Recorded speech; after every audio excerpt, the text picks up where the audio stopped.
지금 우리도 뭐 케빈님께서도 말씀을 주셨지만은 사실상은 포트폴리오를 뭐 크게 손을 대거나 하지는 않을 거예요. 그러지는 않을 건데 그래도 일단 어찌 됐든 비중 범위를 이쪽이 전혀 움직임이 없다면 기술적인 부분에 있어서 전혀 움직임을 못 가져간다면 이런 쪽의 기준에서도 설정을 잡아야 된다. 그리고 너무 거래가 없는 쪽에 하방 의지만 하지 않고 좀 움직이는 게 좋지 않겠느냐. 그것도 심사숙고를 하겠다는 거고, 얘네들 움직이는 거 대비 사실상 여기서 5%씩만 빼도 그게 맞는 거라면, 그죠? 그 고민도 할 거예요. 그런데 변동이 들쑥날쑥하면 그건 안 된다는 거죠. 들쑥날쑥하면 안 되는 거고. 그래서 뭐 금리, 환율, 상품, 법인세 인하에 관련된, 근데 우리나라 기준에서는 방산 아니야. 이건 아니에요. 그래서 방산보다는 스페이스 X 기준의 항공 우주 분야, 그리고 조선 업종에 대해서, 조선주에 대해서 트럼프 선출인 발언, 이런 부분들. 이거 스페이스 X도 마찬가지죠. 사실은 방산 같은 경우는 당장 낙수 효과 대비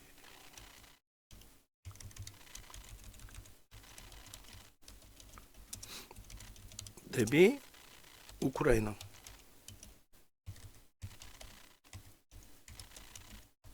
종전, 그럼 방산 쪽은 오히려 부정적인 부분이 될 수도 있는 거란 말이에요. 그런 내용들. 그래서 오늘은 조선과 항공 우주 분야에 대한, 근데 실질적으로 우리나라의 항공 우주 분야라고 해봐야 사실은 장거리 미사일 부분을 개발할 수 있는 역량을 민간에게 이양해준, 그러니까 뭐 항공 우주 분야에 대한 추진체, 이것도 뭐 스페이스 X 관련해서의 그 일론 머스크에 대한 혜택이라면 혜택의 기준인 거지. 우리나라에 그러한 부분이 실영향이 있을까는 고민을 해봐야 돼요. 조선주 마찬가지고. 근데 이제 오늘의 수급이 어떤 식으로 형성됐느냐를 좀 놓고 봐야 된다라는 거죠. 그래서 우리가 오늘 기준에 사실상 종목을 조금 늘렸어요. 겁 없이. 그리고 종목의 조정이 일부 있습니다만 그 부분에 대해서 부정적으로 해석하지 않는다. IT도 기업 환경 추가 개선으로 보는 거죠.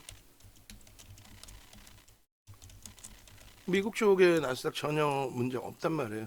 나스닥뿐만 아니라 S&P 500 지수, 그다음에 엔비디아의 다우 지수로의 편입, 뭐 이런 부분들이 다 긍정적으로 해석할 수 있는.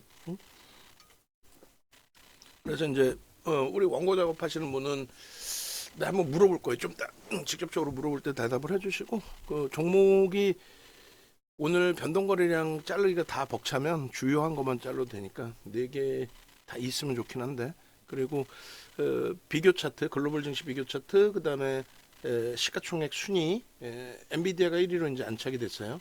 미묘한 차이긴 합니다만 애플이 좀 쉬어가는 흐름인 거고, 그리고 제가 미국 차트들을 좀 잘라서 오늘 방송에 가지고 나갈 겁니다. 오래간만에. 그렇게 하고 그것에 대한 이제 효과 부분과 미처 움직이진 않고 있지만 IT 쪽의 기준이라든가, 그리고 AI 전압기기 변압기기 관련된 뭐 HD 현대 일렉이라든가 어제 꼬리 달리고 음봉 떨어져서 걱정을 하셨을 텐데 전혀 문제 없는 흐름이 됐단 말이에요. 그리고 이제 여기에 이제 전통 에너지 부분에 두산 에너빌리티, 그러니까 전통 에너지뿐만 아니라 친환경, 뭐 원자력을 어찌 따진다면은 뭐 화석 에너지보다는 친환경 쪽으로도 해석을 할 수도 있겠지만은 일단 어찌됐든 두산 에너빌리티에 대한 효과 부분도 있을 수 있다. 그리고 뭐 그밖에 무슨 이 가상화폐라든가 이런 얘기들도 있는데 우리하고는 그렇게 맞지 않고, 그 가상화폐 관련 주가 시가총액이 그렇게 크게 형성되어 있는 쪽도 제한적이고, 오히려 이제 대북 정책의 변화, 그래서 김정은과 나는 큰 그림 그릴 거다라는 내용을 이번에도 계속 했단 말이에요. 그러면 이제 이 부분에 대해서 대북 관련주, 거기에 현대로템도 또 포함돼요. 그렇게 이제 좀 놓고 보면서 이제 확정이 돼 있으니까 기존에는 박빙에서 실질적으로는 박빙이 아닌 트럼프 대통령이 거의 뭐 압승이란 표현까지도 나오고 있거든요. 그러니까 양쪽 다 선거 인단뿐만 아니라 실질 투표 수까지 다. 기존에는 이제 힐러리 후보가 패했을 때 기준은 선거 수는 표수는 더 많이 힐러리 후보가 차지했지만은 결국은 선거 인단을 독특한 방식의 미국 방식의 기준에 선거 인단을 차지하면서 트럼프 대통령이 되면서 이제 끝까지 반쪽짜리다 뭐 반쪽도 안 된다 뭐 별의별 이야기가 있었는데 어찌됐든 미국 국민의 절반 이상이 뽑았단 말이에요. 더 이상 글쎄요 뭐 여러분들 생각까지 제가 바꿀 수는 없지만 그 예를 들어서 외부에서 보면 밑도 끝도 없이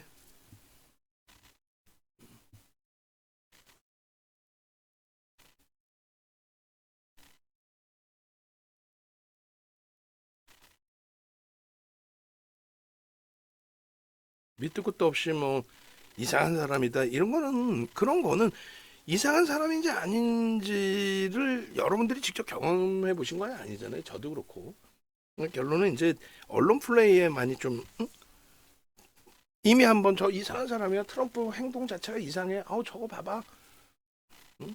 그리고 이제 뭐 우리나라의 방위비를 뭐 어마어마하게 걷겠다 뭐 우리나라의 방위비를 어마어마하게 걷겠다 해서 방위비 인상하고 우리나라가 뭐 경제가 나락으로 추락하거나 뭐 이런 케이스 아니죠. 그러니까 정치적인 논리 부분까지 너무 확대해서 갔을 필요는 없다. 우리는 우리의 기준에 맞게 우리의 기준에 맞게 어, 그래서 결론은 트럼프 대통령이 재차 취임을 하게 됐을 때 또 취임 이전에 벌써 이제 정책은 많이 바뀝니다. 그랬을 때에 형성될 수 있는 영향력 이런 부분들을 좀 해석을 해보자는 거예요. 절대 IT가 공화당 정부에서 IT가 약세를 띈다 그런 거는 논리에 맞지 않습니다. 그냥 뭐 극과 극을 설명하는데 그 내용을 오늘 방송에서 좀 자세히 설명을 해드리려고 하는데 시간이 애매하다면 그러면 어떻게 주말에 아주 깊이 있게 설명을 할 겁니다. 조목조목 그 내용 참조하시면 될 것 같고요. 그리고 자동차 같은 경우도 말도 없이 말도 안 되게 밑도 끝도 없이 트럼프 대통령 당선 또 뭐 중국 영향의 기준도 이야기를 하죠. 근데 뭐 주가가 조정이 깊어지니까 얘기가 나온 거죠. 사실상 현대차 30만 원 수준으로 다시 회귀되고 있을 때, 그러니까 20만 원 뭐 중반으로 훌쩍 넘기고 있을 때, 그럴 때는 또 전혀 문제되지 않던 내용들이 지금 갑자기 다시 불거지잖아요. 없었던 내용이 새로 생기는 게 아닙니다. 염두에 두시고. 다음 한국전력 뭐 살짝 눌려 있습니다만 추세 나쁘지 않고 현대 로템이 이제 조금 아쉬운 부분이 있는데 방산주가 무조건적인 수혜는 아니구나. 그리고 MSCI 지수 편입된 거 노출돼서 밀려 내려온다 끝난 거냐라고 했을 때 그렇게는 누적 수급이나 이런 부분이 나쁘지 않아요. 나쁘지 않고 통신 쪽에 이제 통신 뭐 모바일 쪽이죠. 모바일 쪽에 LG노텍 그리고 이제 BH 전혀 뭐 거래 대금도 없이 휘청였습니다만 그나마도 이제 뭐 이수베타시스 우리는 뭐 손절을 해서 지금은 없습니다만 오늘 이수베타시스가 1.45% 정도 눌려 있었네요. 거기서부터 급격하게 기관 쪽에서 매수를 하면서 잡아 끌어올려 놓은 흐름이 됐어요. 전체적으로 뭐 그것이 엔비디아발 영향이 됐든 애플의 영향이 됐든 IT 쪽의 강세 흐름에 대해서 한번 기대를 해보고 기준을 잡아보자는 거예요. 그리고 오늘 한미사이언스가 좀 변동이 있었어요. 그죠? 쭉 밀렸다가 보합까지 돌렸다가 다시금 종가 기준에 이제 흐트러졌는데 바이오 쪽의 경우에 금리 인하에 대한 수혜 부분이 연출이 된다면 그 얘기에 대해서 굉장히 말씀을 드렸잖아요.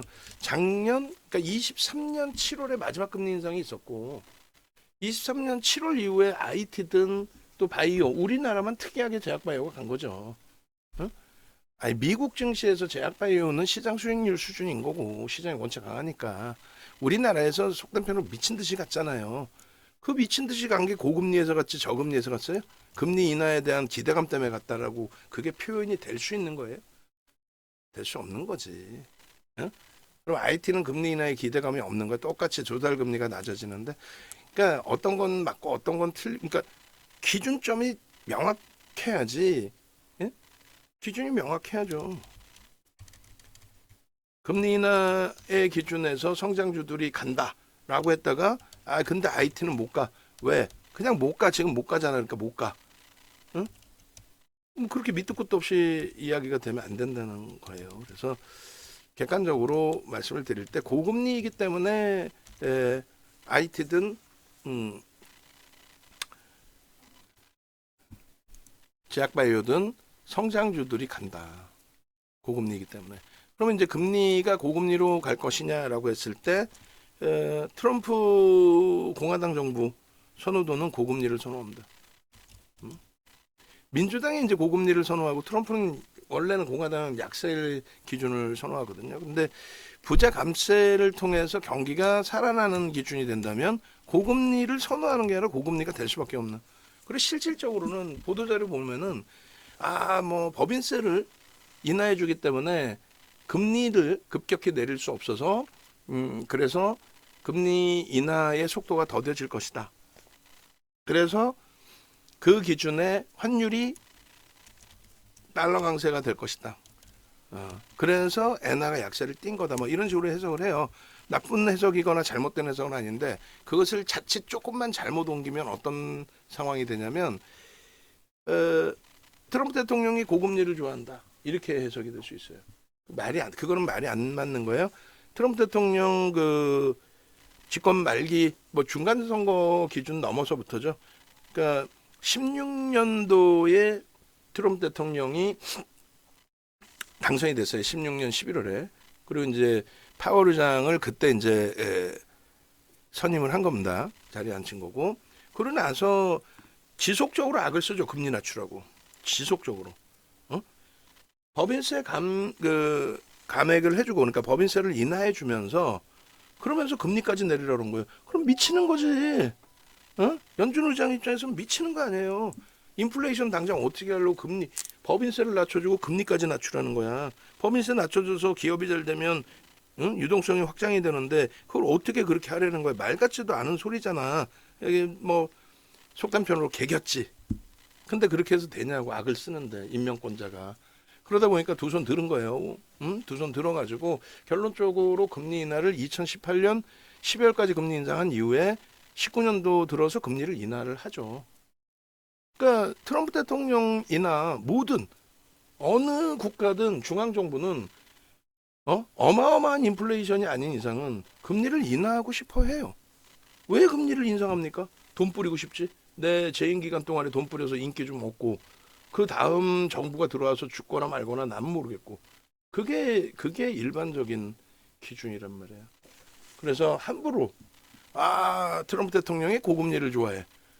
함부로 트럼프 대통령이 달러 강세를 좋아해. 그러진 않아요. 전통적인 기준이 민주당이 고금리의 달러 강세. 근데 오바마 정부 때는 저금리로 갔죠. 그다음에 달러 약세로 갔고. 그건 뭐 경기 동향에 따라서 바뀔 수밖에 없다. 공화당 때는 누가 시가총액 1위였어요? 엑선모빌, 전통 에너지 업체. 그리고 방산주들의 시가총액 상위로 올라오는 흐름이었단 말이에요. 그게 아버지 부시 아들 부시 때. 이제 시대가 바뀌었는데 트럼프 전 대통령 47대 선출인 기준에서 45대 대통령 하실 때의 기준은 어떻게 됐어요? IT가 시가총액 최상에 있었죠.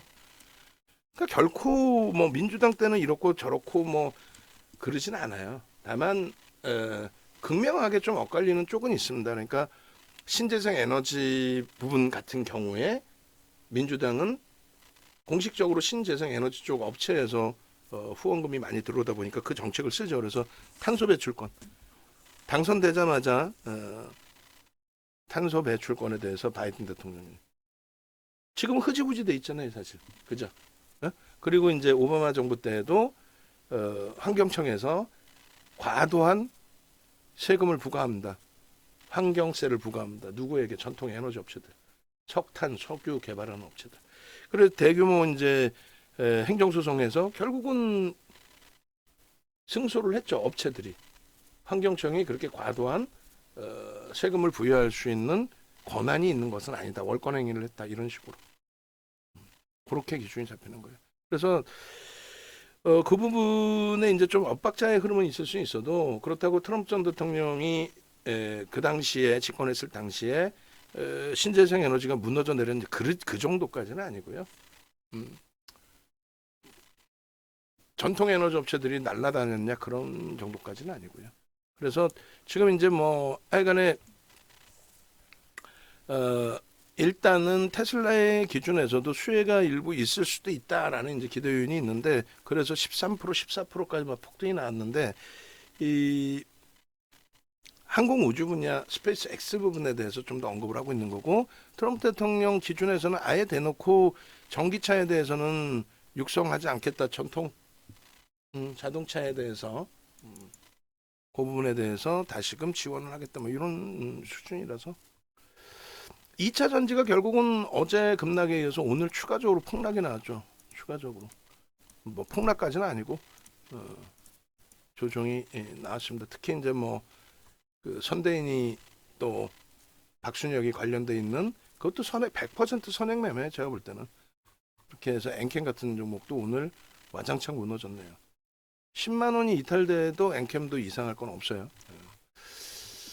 자, 뭐 남들 게 중요한 게 아니라 우리 게 중요하죠. 그래서 비중에 대한 조절 부분을 가져갈 수도 있다. 그것은 이제 뭐 일방향적으로 한 반에 이건 이제 바꿉시다 이렇게 하지는 않을 거고요. 차분차분 설명을 드리고 그것이 진짜 진정하게 바뀌는 것인지. 여기저기 보면 지금 뭐 방산주사라고 악을 쓰는 쪽이 많을 거 아니에요. 우리도 삽니다. 우리도 사는데 그 방산주를 살 때 어떤 이유에서 어떻게 왜 사는지가 명확해야죠. 하나에어로스페이스를 방산주기 때문에 산다, 수출이 잘 될 거라고 산다, 그 개념은 아니잖아요. 이제는 정책금융의 효과 부분도 있지만 이제는 트럼프 당선인 때문에 오히려 우크라이나전 해소가 되고 오히려 전쟁 리스크가 줄어들고 재래식 무기 수요가 감소되는 심리적인 영향을 받게 되면은 그러면 조정의 빌미가 될 수 있다는 거예요.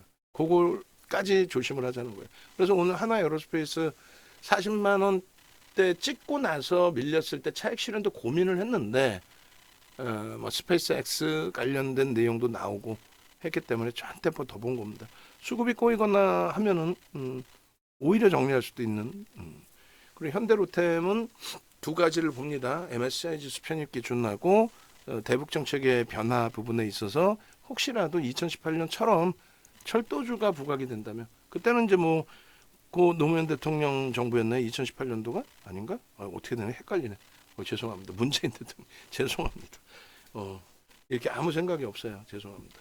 문재인 대통령 전 정부 때 뜬금없이 러시아 쪽까지 철도 사업을 진행을 하겠다. 철도 연결을 해서 뭐 그러니까 철도를 개발하고 뭐 이런 개념이 아니라 그런 큰 그림을 이제 제시를 한 건데 에휴 그 얘기도 하면 한 시간입니다.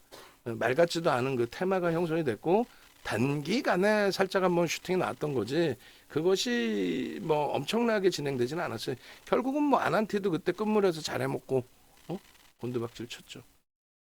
이야기만 하지 말고 직접 보여드릴까요? 슈팅이 나온 거는 굉장히 단순하게 짧게 나왔어요. 원래는 이제 경협 그 내용이 아니었고 GS건설이죠. GS건설이 그러니까 이런 거를 정확히 알고 있어야 그 다음에 또 어떤 그 이슈가 불거져서 움직일 때 들어갔다 나왔다 할 수 있죠. 주봉으로 보시면 뭐 일봉으로 보셔도 되는데 2018년도 꽤 나올라나 모르겠어요. 나오네요. 요때 보시면은 얘도 시가총액이 작지 않아요. 8,500만 주짜리잖아요. 이날 보세요. 이날 4월 9일 날 22% 갭상승 그리고 눌렸다가 종가가 14.99로 끝났습니다. 이거 엄청난 거예요. 대형주가 10% 이상씩 슈팅 나온 게 없었단 말이에요. 2020년 이후에 코로나19 때문에 유동성이 풀리기 전까지는. 이거 어마어마한 겁니다. 근데 이걸 보여드리는 이유는 이 당시에 이 엄청난 22%의 폭등이 나왔어요. 왜 나왔어요? 실적이에요. 실적으로 나온 거. 실적 때문에 상상을 초월하는 거래가 터지면서 슈팅이 나온 거예요. 뭐 공매도 대차 상황도 있었겠죠. 근데 저 갭을 메꾸지 않고 저렇게 엄청난 슈팅이 나옵니다. 그 얘 실적 발표 나오고 나서 바로 현대건설 실적이 그 다음에 나와요. 어? 현대건설. 그리고 정확히 따지면은요, 뭐 누르고 매집했다 말 같지도 않은 소리고, 1월 중순부터 이제 동계올림픽 관련해서 이제 북한과의 관계가 진보 정부 때는 좋잖아요. 그나마 진보 때는 좋아. 보수 때 안 좋고. 근데 그 정책 기준이 이렇게 형성이 돼 있는데, 아유, 또 그것도 얘기하면 기니까 넘어갑시다. 그래서 결론은 김여정 씨라고 불러야 돼? 뭐라 불러야 돼? 김여정, 그러니까 그 북한의 고위 관계자가 우리나라에 와서 청와대 방문하고 이때 이미 벌써 남북 정상회담에 대한 그림까지 다 발표가 됐어요. 3월 말에도. 근데 전혀 움직임이 없었어요, 사실. 얘는 뭐 아니지 않냐. 토목공사 관련해서 현대건설. 토목공사 마진율은 1% 수준입니다. 의미도 없어. 그 얘가 움직이고 나서 사실상 현대건설이 이렇게 뜹니다. 이렇게 뜨는데 현대건설이 이제 이렇게 뜨는 거예요. 요 날 한번 반짝 뜨고, 그러니까 4월 초에 GS건설 발표 나오고 현대건설이 이렇게 뜨는 거예요. 그러고 나서 이런 슈팅이 나와. 너 왜 올라가니? 이렇게 된 거야. 1억 1천만 주짜리니까 4조짜리가 8조 수준까지 따블이 된 거예요. 너 왜 올라가니 했더니 여기서부터 이제 이슈가 실적이 아닌 갑자기 밑도 끝도 없이 경협주에 대한 이야기가 돼버린 거죠. 1월 말에 이미 다 나왔던 내용인데 갑자기 주가 오르니까 너 왜 오르니 하다가, 그러면서 1조 이상짜리 종목은 현대건설, 현대엘리베이터, 그리고 이제 현대로템, 이 세 종목이 1조 이상짜리에서 경협주네 어쩌고 저쩌고 하면서 잠깐 슈팅이 나온 거예요. 그리고 배운 그대로의 기준이 됩니다. 고점 못 넘기고 거래 계속 둔화되죠. 고점 못 넘기고 거래대금 급격히 둔화돼요. 그러니까 그냥 죽는 거야. 그 다음에 가격 반발력 한번 나올 때 정도 보는 건데, 예? 그리고 현대로템. 그래서 이번 정책에 북한과의 관계 개선이 대놓고 그렇게 하겠다라고 하니까, 그래서 경협에 대한 흐름이 나올 때 똑같이 이때랑 마찬가지로 철도주가 간다. 그거는 뭐 확언할 수 없어요. 그리고 현대로템이 이렇게 움직였다가 끝났거든. 그래서 이슈 범위에서 한번 슈팅을 보는 거지. 뭐 오를 만큼 오른 상태에서 매집할 만큼 매집한 상태에서 슈팅을 보는 거지. 이때랑 똑같이 간다? 뭐 그나마도 윤 정도처럼 얘기해 주면 다행인 거고. 그래서 경협의 이야기가 나왔을 때 1월부터 전혀 뭐 거래도 없이 움직임도 없던 이런 애가 시가총액은 뭐 당연히 1억 900만 주짜리니까 이 당시에도 조단이었죠. 근데 여기서부터 슈팅이 나온 거예요. 그러면 이날 이후에 거래량 거래대금 어떻게 한다? 선행한다. 동행하고 선행한다. 이때 거래 터지니까 동행한 거고, 그 이후에 이때 선행된 흐름에 대해서 계속. 근데 가장 무서운 게 이런 거란 말이에요. 남북 정상회담 고위급 회담 결렬이었죠. 고위급 회담 결렬. 그렇게 되면서 한 방에 개파락 19%, 현대로템, 또 현대건설. 우리는요, 거래대금이 둔화돼 있잖아요. 정점 찍고. 그리고 밀리잖아. 전략 매도지. 지금처럼의 설명을 해드리니까. 왜? 아니 거래가 터졌는데 개풀이나 원래는 1월부터 터져야 되는데, 아니 남북 고위급 회담 고위자가 그 동계올림픽 때 참여하러 내려와서 벌써 얘기 다 끝나고 언론부터 다 됐던 거를 갑자기 4월 달에 한 GS건설 현대건설 실적 나오고 나서 이게 말이 돼? 그럼 어찌됐건 얘네가 대장주란 말이에요. 근데 뜬금없이 푸른기술, 부산산업 700억짜리 애들 거래가 있겠어요? 700억인데 그게 슈팅이 나와서 2천억 3천억 되니까 방송에서 난리가 난 거지. 초대박이다, 대장주다. 근데 그 분석 내용을 지금도 그 활동하는 애 있어요. 지금도 활동하는 애.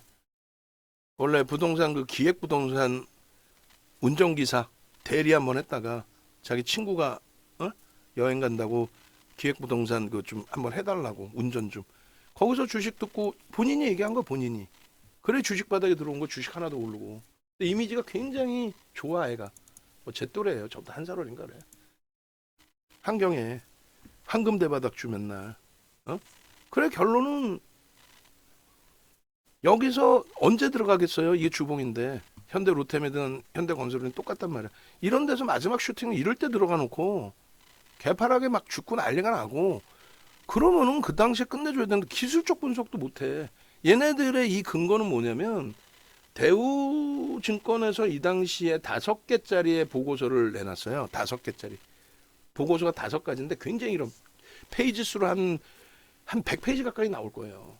그렇게 해서 이제 이런 업종이 있고 이제 뭐 철도 산업을 하면 어쩌고저쩌고 뭐 그다음에 광물이 뭐가 있고 대북 사업을 하게 되면 어쩌고저쩌고 그러면서 종목은 하나도 언급을 안 합니다. 근데 SK증권도 제가 기억을 하는데 젊은 친구가 아주 열심히 분석을 해서 SK증권인 걸로 스몰캡 그러니까 대형사와 소형사는 차이가 날 수밖에 없어요. SK는 그룹은 크지만 증권사는 소형주였거든요. 소형업체. 그러면서 철도 관련주 해가지고 무슨 뭐 철도 뭐 그 부목되는 업체부터 해서 시가총액 700억짜리 거래대금 하루에 뭐 몇십억짜리 이런 것까지 몇 억짜리죠 몇 억짜리 그런 것까지 다 관련주로 다 올려놓은 거예요. 그걸 한국경제TV부터 해서 메이저 애들이 갖고 나와서 지가 분석한 것처럼 야 이게 경협주가 이런 게 있어요. 그리고 막 그런 종목을 추천해. 근데 얘가 이 정도로 박살이 났는데 걔네들은 어떻게 됐겠어? 결론은 기술적으로 그냥 우리가 요즘 배우는 것처럼 어때요?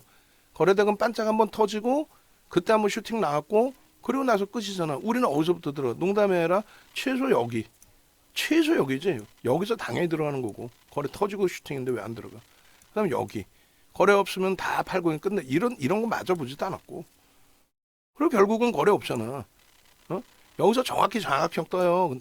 응? 근데 이 거래가 터지면서 떠야 된다. 이거 방송하면 뒤지면 다 나와. 지금도 원고에 다 있어. 결론은 이것도 못 넘기고 가는데 기술적 분석을 1이라도 할 줄 안다면 여러분들은 이제는 조금이라도 하잖아. 이제는 그죠? 여기 막 만약에 진짜 갖고 있다가 이렇게 와도 아 이거 아닌 것 같은데 아닌 것 같은데 하면서 결국은 빠져나오잖아요. 여기까지 죽인다니까. 응? 그런 애들 지금 많잖아. 지금 환경에 계속 한 1,000명 회원가입 시켜놨다가 다 죽고 나면은 손가락 빨고 있다가 또 한 1,000명 땡겨가지고 다 죽이고 나서 또 손가락 빨고. 지는 일단은 돈은 받았지. 그러니까 요런 흐름이 될 수 있어요. 그런데 그렇다 할지라도 뭐 아난티도 똑같은 흐름이 돼요. 거래 정지 딱 저 시기에 아난티가 거래 정지 들어갔어요. 그래서 아난티가 갑자기 옛날 경협주잖아요. 개성공단 쪽에. 그래 갑자기 얘는 18년도 4월이 아니라 응? 액면 병합인가 뭐 때문에 요 거래 정지 요만큼 들어갔거든. 요만큼. 뒤에 이제 움직이다가 결론은 요때 이제 뭐 짐 로저스인가요? 사회이사 영입했다 해가지고 저 슈팅이 나왔던 거예요. 시가총액 1조가 안 됐어요. 안 됐던 업체인데 6천억, 7천억에서 시가총액 2조, 5천억, 3조 뭐 이렇게까지 올려놓고 그리고 뭐 내리 곤두박질이지. 응? 그러니까 이런 큰 그림들의 그림은 지금의 뭐 트럼프 뭐 당선인의 수혜줍니다 이런 거 현혹되기보다는 차분차분하게 보자. 그러니까 사실 그 뭐 다시금 쓰고 보겠습니다만 삼성전자, 하이닉스 간헐적으로 수급 개선인 거고 현대차 과도하게 어제 이제 좀 충격적인 조정이 나온 거고 그다음에 얘도 말 같지도 않게 잘 올라가다가 이제 뭐 거래가 없다 보니까 이렇게 되는 거예요. 오늘 뜬 거는 망치형이면 망치형이지 쟤를 교수형으로 칭하지는 않아요. 그러니까 LG노텍도 너무 거래 없이 지금 하방인 거고 하방 그러니까 지켜주고 있으니까 그다음에 다행스럽고 그러니까 하나 에어로스페이스도 뭐 어제 오늘 뭐 거래가 일정 범위 실리긴 했는데 뭐 이왕이면 더 터져주라는 거죠. 시가총액 18조짜리에. 예? 그리고 이제 누적 수급도 어제 오늘 좋습니다. 그래서 내일도 또 볼 수 있어요. 뭐 단박에 막 그 비이성적인 흐름이 나오거나 그러지 않아요. 조금 전에 보신 것도 주봉 월봉으로 보니까 급락한 것 같지만 계속 그 자리에서 돌립니다. 돌고 있고 돌리게 되고. 그리고 이제 오늘 현대로템의 이슈 뿜어지고 50만 주나 팔았다 0.5%뿐이 안 돼요. 올해 매집이 상상을 초월합니다. 그다음에 하나 시스템의 이틀 연속 4.5 450만 주. 그러면은 얘 1%씩 하루에 지금 사재 끼는 거예요. 시가총액 4조짜리를 1%씩 사재 끼는데 오히려 지금 뭐 HD 현대중공업이나 이런 애들보다 가벼움이 제한적이에요. 시가총액은 얘가 18조 5천억, 얘가 4조입니다. 응? 유통 물량도 사실 67.7 외국인 5, 72%, 73%가 대주주와 외국인. 얘는 뭐 물론 85% 10%니까 기간까지 하면 유통 물량도 제한적이겠죠. 그리고 품절주가 예전에 뭐 양지사나 이런 애들 보듯이 품절주 생각하시면 안 되고 굳이 소형 잡주라면 안 되죠. 양지사를 또 어찌됐건 그래서 지금 이걸 보여드리는 이유는 지금 보시면은 단 한 군데도 지금 외국계가 없죠. 외국계 5% 지분 신공 없잖아요. 그러니까 결론은 외국계 10.46까지 하면은 얘는 95.5% 대주주와 외국인 95.5. 95.5에다가 기간 지분 빼고 나면 유통 물량이 없어요. 그러니까 분위기만 타면 얘는 슈팅이 계속 나올 수도 있는 거죠. 응? 일단은 이제 하나그룹주들이 하나 에어로스페이스나 하나 시스템이 있기 때문에 오늘 제일 좋았던 거는 하나 오션을 그래도 3만 원 수준에는 아무리 늦게 사도 3만 원 수준에는 살 수 있었을 텐데 좀 놓친 게 아쉽지만 그래도 이제 HD 현대일렉 쪽에 기준을 설정해서 본다. 수급이 프로그램 쪽이 뒷받침돼서 들어오는지 좀 보고 또 차트 다 나중에 보여드릴 테니까 뭐 그렇게. 다음 KB금융 조금 전에 뭐 얘기했어요. 금리, 응? 금리를 급격히 내릴 가능성은 현재로서는 좀 제한적이 보이는데 집권을 조금 하고 이제 경기가 둔화된다는 그 체감 온도가 나오기 시작한다면 그때는 이제 악을 쓰겠죠. 트럼프 대통령이 예전처럼 에이 기간도 오래됐는데 에이 파월 의장 바꿔야겠다 내 말 잘 듣는 비둘기파로 응? 금리 막 급격히 내릴 그렇게 되면은 위험한 거예요. 한국전력 그리고 두산 에너빌리티도 수급 나쁘지 않고요.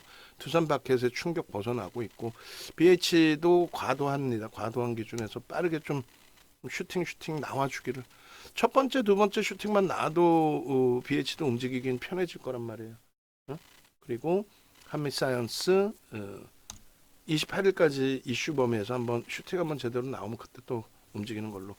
그리고 알테오젠도 일단은 뭐 대규모 물량이 출회돼서 나가거나 정점 인식이 잡히거나 그러진 않아요. 거래가 급감하면 좀 불편해질 수는 있더라도. 그래서 일단 뭐 다시 한번 고점 돌파 시도가 나온다면은 거래나 수급 보고 정리를 한번 했다가 다시금 저점 편입을 모셔가는 걸로. 만약에 굉장히 강하게 쌓아 올린다면 그러면 뭐 땡큐한 거죠. 그럼 더존비존도 시가총액 규모는 있는데 가늠하기 쉽지는 않은 종목이긴 해요. 변동이 크고 얘도 적절하게 좀 빼고 나오는 걸로 할게요. 그다음에 HPSP도 오버행 이슈가 있죠. 그러니까 전환 물량이든 뭐 이런 물량들에 대한 부담이 있어요. 매각 이슈도 있긴 하지만 메이저의 수급이 제한적입니다. 그래서 얘도 이제 좀 오늘처럼 장중 변동이 좀 나와주면은 고민해서 움직이는 걸로. 주성 엔지니어링 수급 범위 확인하고 대처하겠습니다. 어차피 이제 삼성전자 하이닉스 IT 쪽 있고 AI 관련해서 HD 현대일렉도 주력으로 있고 또 오랜 시간 동안 LG노텍도 있기 때문에 그렇게 보시고 뭐 차분하게 보시면은 뭐 예를 들어서 오늘 같은 경우에도 그렇고 전일도 그렇고 케빈 선생님께서도 이렇게 많이 올려주셨어요. 응? 자 보시면 뭐 지금 우리가 이제 들여다본 기준에서 이렇게 요 검색기 기준의 질문이 많으신데 몇 가지 알려드리고 그러면 마무리를 짓겠습니다. 지금 일단은 네이버에서 윤정도 검색하세요. 그냥 네이버에서 윤정도를 검색을 하시고 혹은 유튜브에서 윤정도를 검색하세요. 유튜브에서 그렇게 해서 유튜브 찾아오시면 뭐 이렇게 이렇게 네이처셀 뭐 알테오젠 또 하나 에어로스페이스 한미사이언스 하나오션 전부 들어가 있어요. 그다음에 뭐 예전 KBS 머니올라 방송 나갔을 때에 뭐 지정학적 리스크 관련된 내용 2차 전지 반도체 다 교육 내용까지 그러니까 요 참조하시고 하나 에어로스페이스도 어제 야간 방송에 오늘장 공략 주로 그리고 공식 홈페이지 찾아오시면 이렇게 다 돼 있단 말이에요. 그리고 이제 중요한 거는 이제 여기 뭐 예를 들어서 하나오션 이렇게 들어가시면 당선과 여기 나와요. 또 뭐가 나오냐면은 더보기 이렇게 누르면 응? 이거 옛날 걸로 넣어놨네. 예. 뭐 어쩔 수 없고 제가 수정하면 되고 뭐 예를 들어서 뭐 한미사이언 네이처셀 저점 고점이다. 이거 눌러보시면은 이렇게 나와요. 여기 예? 검색기 신청하실 분 이렇게 신청하십시오라고 나와요. 그다음에 네이버 밴드, 텔레그램. 그러면 이제 뭐 오늘 같은 날도 하나 에어로스페이스, 하나 오션 자료들 다 녹화해서 올려드렸단 말이지. 예? 그렇게 해서 요 부분 놓고 보시면 뭐 무난합니다. 좋아요도 한 번씩 눌러주시고 아시겠죠? 그래서 검색기를 받으시면은 뭐 이런 식으로 검색기에 뜬단 말이에요. 이렇게 현대 HD 현대중공업입니다. 8% 그러고 나서 추가 6%대까지 그러고 나서 이게 20만 5,500원이고 얼마까지 갑니까? 17%까지 올라가죠. 17%. 그러니까 수익률이 11%까지 확대되는 거예요. VI 발동되고 나서도 또 하나오션 또 추가 슈팅 계속입니다. 5%였잖아요. 20만 5천 원. 우리가 결국 이제 20만 7천 원에 이제 편입을 절반을 담아놓은 건데 21만 2천 원, 21만 3천 원 뭐 그렇게까지 슈팅이 나온 거죠. 하나오션은 22%까지 등락률이 10.97이에요. 6% 정도 움직일 때 이미 이제 떴고 그렇게 해서 이런 그 수익 범위들 기준에 케빈 선생님 삼성중공업 하나오션 계속 그래 트럼프 테마라고 이제 분류할 수 있는데 뭐 전화 한 통인 거죠. 한국이 조선 기술력이 뛰어나니까 우리 좀 도와줘. 또 우주 항공의 진심인 트럼프와 스페이스X 그 부분이 사실상 뭐예요? 그 항공 우주 분야에 대해서 보긴 뭐예요? 정치자금 후원해 줬으니까 그런 거지. 그래서 그 트럼프 당선의 K 방산이 영향을 받느냐라는 부분에 대해서 그러니까 이런 낙수 효과 부분들에 대해서 이야기가 나오곤 있는데 낙수 효과도 있고 뭐 우크라이나전 조기에 이제 좀 전쟁이라는 걸 하면 되겠습니까? 그래서 북한 우리 그래 동포인데 같은 심하게 표현해서 뭐 총알바지식으로 그렇게 나가면 되겠냐고요. 그러니까 해군 함정 MRO 사업을 염두에 둔 것으로 풀이된다. 그래서 오늘 조선주들의 슈팅 거기에 이제 추가적으로 HD 현대중공업뿐만 아니라 이 부분에 대해서 이제 하나 시스템도 같이 이쪽에 연결이 된 거죠. 그러니까 실질 하나 시스템은 방산 쪽의 실적이 부정적이어서 급락하면 연출이 됐기도 했었고, 그리고 이제 이런 내용을 바탕으로 이제 슈팅이 또 나와준 거고, 그리고 이제 뭐 하나 오션도 오늘 뭐 제대로 된 이 슈팅이 나와준 건데 이런 내용들 뭐 여기 교육 이상 교육 그다음에 유료 회원 이러신 분들의 커뮤니케이션 공간이에요. 여기서는 뭐 매도 신호를 주지 않습니다. 간단하게 뭐 이런 내용만 올려드리고 카카오가 이제 어떤 걸 막나 봤더니 유료로 상품을 이제 뭐 마케팅을 하거나 유료 상품 마케팅을 하거나 그랬을 때 막는 것 같아요. 제재 조치가 이렇게 이제 순수하게 이제 뭐 수익 났어요. 또 수익 또 동영상 링크 이렇게 해서 올려드리는 거는 그거는 뭐 문제가 되지는 않는 걸로 그렇게 계속 올려드리고 있죠. 하나오션 14% 수익 계속. 그래서 이런 이제 보고서 자료 부분들도 이런 부분들도 미국의 해양 방산 모멘텀에 대한 기대를 한다. 이게 10월 말의 기준에 이미 다 나와 있던 내용들입니다. 사실 이것에 대해서 이제 공화당 정부 트럼프 정부가 우리는 이렇게 갈 거야. 라고. 그래서 결론은 뭐 어마어마한 지수의 슈팅이 아니라 업종군들별로 종목군들별로 여기도 또 올려주셨네요. 차세대 발사체 개발, 만화 시스템 각성 위성 산업 전개 그리고 이제 소규모 기준에서 이제 그 조선 분야에 대한 역시 연결 사업 부분이 있습니다. 근데 그런 내용들이 그렇게 크지 않다라는 거죠. 위성 사업도 그렇고 뭐 그런 내용들이. 그래서 이 이슈가 이제 얼마만큼 갈지는 봐야 되는데 수급 범위를 좀 이제 놓고 봐야 된다는 거예요. 그래서 하나오션은 1차적으로는 이렇게 이제 차익 실현 범위도 설정을 해드렸어요. 종가는 최고점 수준에서 끝났습니다. 내일 한 번 더 보긴 할 거고 우리는 HD 현대 일렉으로 형성이 돼 있는 상황이고 엔비디아와 애플의 시가총액이 조금 벌어지긴 했는데 결론은 메타 플랫폼이 시가총액 7위로 올라오네. 아 원래 7위였습니다. 죄송합니다. TSMC하고 또 헷갈렸어. 피곤하니까 정신이 없네. TSMC가 오히려 밀렸네요. 시가총액 8위에서 9위로 별 차이는 아니지만요. 아마존과 알파벳이 2조 달러 이상에서 그러니까 원래 재작년까지만 해도 2조 달러면은 글로벌 시장 1위였어요. 근데 작년 7월 최고 금리 올라선 이후에 슈팅 범위가 이만큼씩 나온 거예요. 뭐 엔비디아 기준에 상상을 초월하는 또 애플 기준에서 거의 뭐 더블 수준에 애플이 더블인 거고 엔비디아는 뭐 시가총액 10위 안에도 없었는데 올라온 거니까 굳이 뭐 비교의 대상은 아니죠.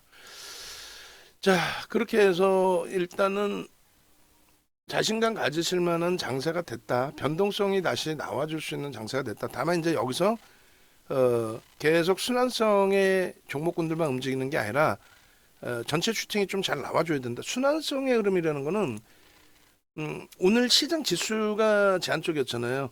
조선하고 방산 정확히 따지면 방산이 아니지. 방산에서도 항공 우주 분야 뭐 그런 부분에서 이제 슈팅이 좀 있는 거고 나머지는 그닥 뭐 움직임이 제한적이고 오히려 시장 뭐 이렇게 조선이나 이 방산 쪽 이렇게 강했는데도 지수는 코스닥 같은 경우 오히려 이제 제약바이오 무너지면서 1%대 하락까지 연출이 됐어요. 근데 중요한 거는 이제 신고가 랠리가 나오던 힘 좋은 애들이 더 가긴 하겠습니다만 워낙에 이제 과도하게 신고가를 찍고 밀린 애들 반도체 응? 아니 뭐 2차 전지처럼 1년 내내 뭐 1년 3개월 이상 바닥이 어딘지 모르고 기어 내려가는 그 흐름이 아니잖아요. 고점 찍고 지금 조정이 삼성전자가 7월 12일 이후 또 본격적으로 조정받은 8월 이후 8, 9, 10 세 달 조금 넘게 지금 굉장히 과하게 밀린 거죠. 그러니까 이런 종목이 다시 신고가 나오면 되는 거예요. 88,800원 그게 실질적인 사상 최대치 고점인 거예요. 뭐 하이닉스 마찬가지로 25만 원 수준에서부터 사상 최대치 고점에서 지금 이제 밀린 거 많이 돌렸잖아요. 40%씩 돌린 거 아니에요. 거의. 현대차 마찬가지. 30만 원 수준에서 사상 최대치 찍고 밀린 게 이만큼이야. 그러니까 조금만한 모멘텀만 있어도 슝슝슝. 현대차 모멘텀 없을 것 같아요. 트럼프 대통령이 자국의 이익을 위한 자국 생산 위주의 업체들 위주로 그러면 가장 먼저 수혜 볼 게 누구야? 현대차 기아지 무슨. 얘네가 악재가 아니라 수혜를 보죠. 왜요? 미국 공장 바이든 정부 때서부터 무지하게 증설한다라고 다 발표를 해놓은 상태고 그리고 지금 미국에서 생산하는 물량 자체도 작지 않고 거기에 조금 더 박차를 가하면 아이고 우리 이쁜 현대기아 이렇게 되는 거지. 농담해 해라. 누가? 트럼프 대통령 정부에서. 왜? 미국의 공장을 증설을 하고 거기서 생산을 하니까.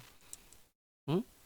또 수출주들에 대한 부분 달러 강세 기조가 당분간 형성될 수밖에 없다 그랬죠. 돈도 풀 수밖에 없죠. 트럼프 대통령이 당선인이 돈 안 풀겠어요? 풉니다. 풀어요. 돈 자금은 풀 수밖에 없어. 어느 정부든 공식적으로 그렇게 하고 금리는 제가 판단할 때는 그렇다면은 뭐 제 판단뿐만 아니라 시장 판단은 제한적으로 인하할 가능성이 높다라는 쪽에 기준이 잡혀 있습니다. 자 이렇게 해서 영상 올려드리고 마무리를 칠 거예요. 그렇게 하고 원래는 그 하나 에어로스페이스, 하나 오션, 뭐 HD 현대중공업 뭐 전부 다시 영상을 찍어 드리려고 했는데 찍게 되면은 뭐 찍는 게 중요한 게 아니라 교육인 거죠.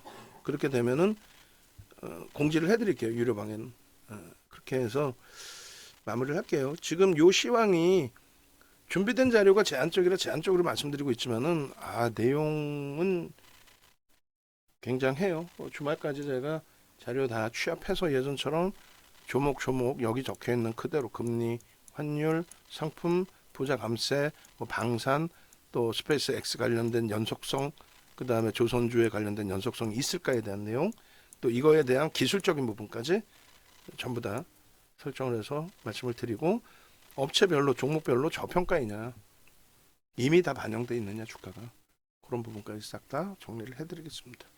아시겠죠? 그렇게 해서 외부에 계신 분들은 말씀드린 것처럼 네이버에서 이 정도 검색하시고 유튜브에서 좋아요도 한 번씩 누르시고 또 종목들도 다 이렇게 한 번씩 다 보시고 뭐 알테오젠의 전략도 보셔야 될 거 아니에요. 그리고 홈페이지 오셔서 1억 이상이신 분들은 가급적이면 이렇게 이렇게 해서 라이브 하셔서 함께 하시기 바랍니다. 됐죠? 예.